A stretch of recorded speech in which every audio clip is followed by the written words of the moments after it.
मैं उस दिन घर पर अकेली थी। मेरे मम्मी पापा एक शादी समारोह में गांव के एक रिश्तेदार के घर गए हुए थे। मुझे गांव जाना पसंद नहीं था और मेरा कॉलेज भी था, तो मैं उनके साथ नहीं गई। उन्हें वापस आने में 2-3 दिन और लगने वाले थे। मेरी उम्र तब 20 साल की थी, इसलिए मेरा और घर का ख्याल रखने के लिए पापा ने चाचा को मेरे साथ घर पर रहने के लिए कहा था। लेकिन मैं अपने चाचा को बिल्कुल भी पसंद नहीं करती थी और मुझे उनसे डर भी लगता था, क्योंकि जब मैं छोटी थी तो एक बार चाचा ने मुझे अपनी गोद में बिठाकर मेरे साथ कुछ ऐसा कार्य किया था जिसे किसी को बता पाना भी मेरे लिए शर्म की बात थी। लेकिन तब मुझे इन चीजों की ज्यादा समझ नहीं थी। लेकिन जैसे जैसे मैं थोड़ा बड़ी हुई तो मुझे पता चल गया था कि चाचा ने मेरे साथ गलत काम किया था। इस बात को गुजरे काफी समय बीत चुका था और मैं भी उस वाक़े को भूल गई थी। मैंने मम्मी पापा को इसके बारे में कभी कुछ भी नहीं बताया था। उस दिन दोपहर में जब मैं कॉलेज से घर वापस आई तो चाचा मेरे लिए खाना बना रहे थे। उन्होंने मेरे आते ही बहुत ही घूरती नजरों से मेरी तरफ देखा और फ्रेश होकर खाना खाने के लिए कहा। मैं पहले से ही अपने चाचा से डरी हुई थी, इसलिए मैं चुपचाप अपने कमरे में चली गई। जब मैंने कमरे का दरवाजा लॉक करने की कोशिश की तो मैंने देखा दरवाजे का लॉक खराब हो चुका है। फिर मैं वॉशरूम में गई तो वहाँ का लॉक भी खराब था। अब मुझे थोड़ा डर लगने लगा था, क्योंकि सभी लॉक एक ही दिन में एक साथ अपने आप तो खराब नहीं हो सकते थे। जरूर इसमें कोई वजह होगी। फिर मैंने डरते हुए ऐसे ही अपने कमरे में कपड़े बदलने शुरू कर दिए। मैंने अभी अपनी टी-शर्ट उतारी ही थी कि तभी अचानक चाचा ये जानते हुए भी कि मैं कपड़े बदल रही हूँ, मेरे कमरे में आ गए। उनकी नजर सीधा मेरे उभारों पर ही टिकी हुई थी। मैंने अपने उभारों को अपने हाथों से ढाक लिया और शर्म और डर के मारे मेरा दिल बैठा जा रहा था। तब चाचा ने कहा, मुझसे शर्माने की क्या जरूरत है, तुझे तो मैं बिना कपड़ों के बचपन से देखता आया हूँ। शायद तुम भूल गई, जब मैंने इन्हें पिछली बार चखा था तब तो ये नींबू के दाने के बराबर थे, लेकिन अब तो ये काफी बड़े हो चुके हैं, बिल्कुल पके हुए संतरे की तरह।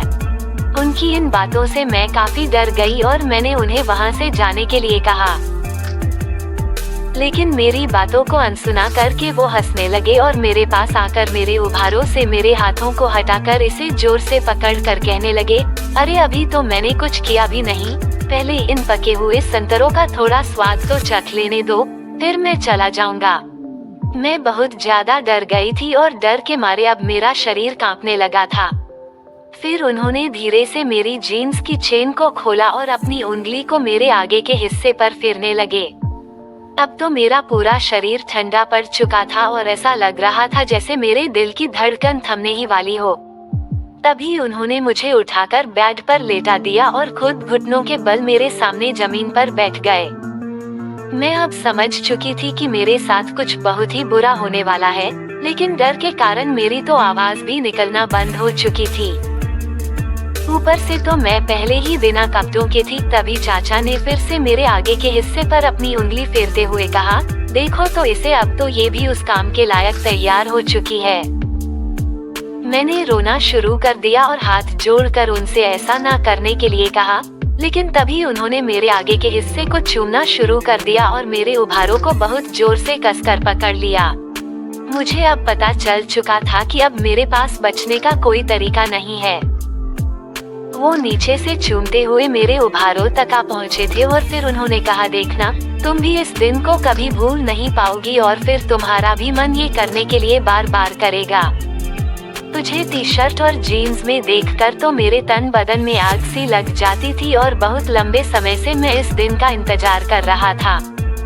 मुझे उनकी बातों की कोई समझ नहीं आ रही थी और मैं हाथ जोड़कर रोते हुए उन्हें ऐसा ना करने के लिए कहे जा रही थी। तभी उन्होंने अपने पूरे कपड़े उतार दिए और मैं उन्हें इस हालत में देखकर मैं बहुत अधिक डर गई।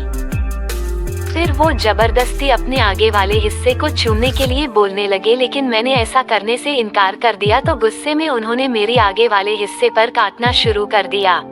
मेरा बहुत बुरा हाल हो गया था, लेकिन वो बिना रुके मेरे जिस्म के हर एक जगह पर लगातार काटे जा रहे थे। मुझे पता था अगर मैं चिल्लाई भी तो मेरी आवाज सुनने वाला वहाँ कोई नहीं था। लेकिन फिर भी डर के मारे मैंने अब चिल्लाना शुरू कर दिया। उन्होंने मेरे मुंह पर अपना हाथ रखते हुए कहा, तुम्हें भी अच्छे तरीके से पता है कि यहाँ तुम्हें सुनने वाला कोई नहीं है, तो चिल्लाने का क्या फायदा। तुम भी इसका मजा लो, देखना धीरे धीरे तुझे भी मजा आने लगेगा। अब मैं समझ चुकी थी कि मेरे साथ गलत होने से कोई नहीं रोक सकता। फिर उन्होंने मेरे साथ वो किया जिसके बारे में मैं सोच भी नहीं सकती थी। इसका दर्द इतना अधिक था कि मेरी चीख निकल गई। मेरे रोने और चीखों की आवाज से उन्हें कोई फर्क नहीं पड़ रहा था। उल्टा वो तो जानबूझकर मुझे और दुख पहुंचा रहे थे ताकि मैं और जोर से चिल्लाऊं। उस दर्द के मारे मुझे लग रहा था कि ये दिन मेरी जिंदगी का आखिरी दिन है। वो मेरे साथ जबरदस्ती यह काम काफी देर तक करते रहे। फिर जैसे ही उनका काम पूरा हुआ, उन्होंने मुझे धमकी दी कि मैं किसी को भी इसके बारे में ना बताऊं, वरना मेरे लिए अच्छा नहीं होगा।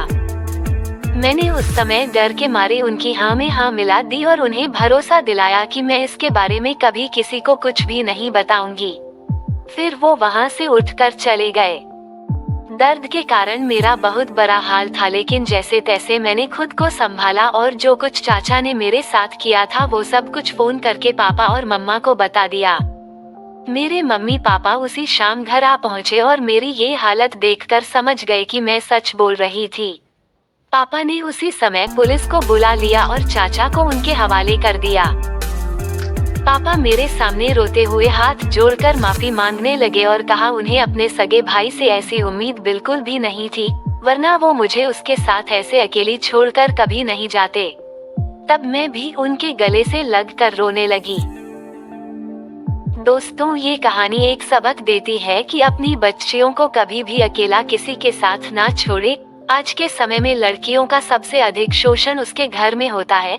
इस कहानी का उद्देश्य किसी के ऊपर शक पैदा करना नहीं है, लेकिन ऐसे लोगों से अपनी बच्चियों